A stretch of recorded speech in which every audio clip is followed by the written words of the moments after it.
have some fun today on Geek World Radio. Hey everybody, how's it going? Welcome to Geek World. So, the new Star Trek movie, Star Trek Into Darkness, is coming out this week. So we decided, since we're big Trekkers, that we would do a show about some of the villains that have been in Star Trek that probably will not be in the new movies or just in the future of the Star Trek franchise. That's right. Now, there are some great, I guess you could say villains, like the Tribbles.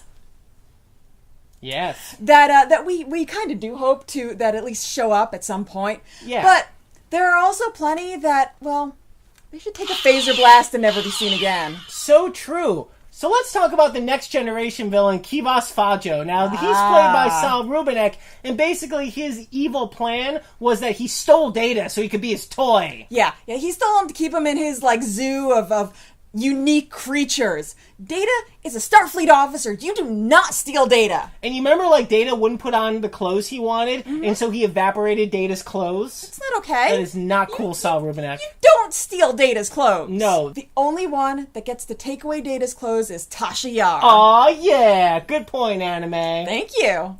So how about the villain of Star Trek The Final Frontier? God. Yeah, that was a little weird, yeah. The villain primarily was Spock's brother, who might show up. We never know in the future. It's true. But when they end up on the planet and it was just this giant head, little Wizard of Oz action, little, what does God need with Starship? Yeah. Well, when God can be killed with torpedoes, I don't think it's going to be that hard to defeat that villain, and I really don't think we ever need to see that again. No, not at all. Let's talk about the villain of the fourth movie, A Voyage Home, which, by the way, that is one of the best Star Trek movies. Yeah. But the villain is pretty much just a giant probe who loves talking to whales. Yeah, I mean, when you think about it, when you're trying to defeat something that just wants to talk to whales, that's all it needs. And if it doesn't, it's going to kill the planet. It will destroy it. It will vaporize it. What are you going to do? I mean, really? Yeah, I don't really think that would fly now. I'm starting to think that maybe that's how they could have defeated the Borg in the first place. Maybe they just wanted to talk to whales. Maybe we didn't get that. Maybe we're too busy, trying to shoot them, and maybe they just wanted to assimilate a few, humpback whales. Possible. Nothing wrong with that, anime. It is. All I have to say is that, looking for the nuclear vessels, I think that's really what that movie was all about. Do you think that the Borg ever assimilate animals? Wouldn't a Borg lion be totally rad? Really would. I know. But does it feel like it can learn from that lion? Yeah, how to be awesome. So in this new universe, we don't ever know if they're going to get to any sort of characters that were from Next Generation. But if they ever do, they will never, ever, ever, ever, ever need to go back to Shenzan, the Picard clone. Yeah. It doesn't matter that it was played by Tom Hardy. It doesn't matter that it's a Picard clone, which theoretically could be awesome. It wasn't awesome. No. It wasn't awesome at all. No. It was a terrible movie, Star Trek Nemesis.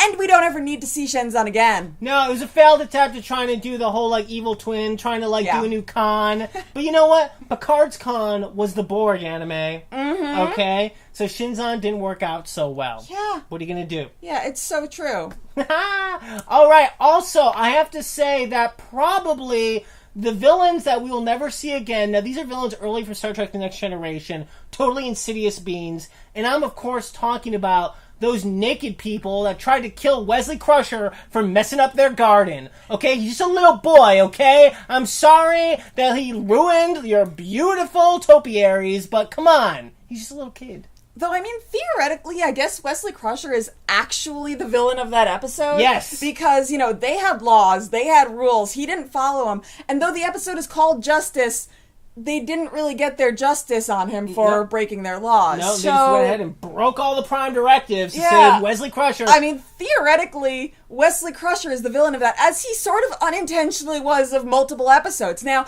as kids at the time, we loved Wesley Crusher. He was awesome. Kid power rules. Yeah. But the fact is that, there was that time that he got all crazy and took over the ship. It's true. There was the time that he let his science experiment go wild and it took over the ship. Yes. I mean, he is causing all kinds of trouble and unintentionally being villainous. I hope they do, for the next Star Trek movie after Into Darkness, I hope they do, a whole Days of Future Past thing, and, the villain is, future Wesley Crusher coming to the past. Wow. He can be like Nero, except it'll be, evil Wesley Crusher. Evil Wesley Crusher? Yes. Well, he has to change something in the past in order to fix the the way future. We've seen Evil Will Wheaton. Yes, that's true. So it wouldn't be that hard. No, not a stretch. Okay, now there are plenty of other villains that we're never ever going to see again, but I think one of the main ones that we certainly hope to never see again are the Coolants, otherwise known as the Space Hippies. Now, this is a group of singing... They turned the episode into a friggin' musical. Yes. Okay? Now, these space hippies somehow managed to take over the Enterprise. They turned every single one of the crew pretty much into a bunch of morons that no longer cared about their duties, that were too busy listening to their pretty hippie songs. Including and Spock! Yeah, and being like, ooh, I want to be a hippie too. Oh, take me to Eden that may or may not exist. They're space hippies, and they took over the ship. We're supposed to believe that the Enterprise crew is the same crew that can, like, defeat the Klingons. And they let a bunch of space hippies take over the ship. So Really? Anime. I mean, Come these on. guys were getting in bar fights with Klingons, okay? They took care of the Tribbles and created the Tribble-Klingon War. Yeah. And now all of a sudden, a bunch of freaking unshowering space hippies totally take over their Enterprise. How's that possible, anime?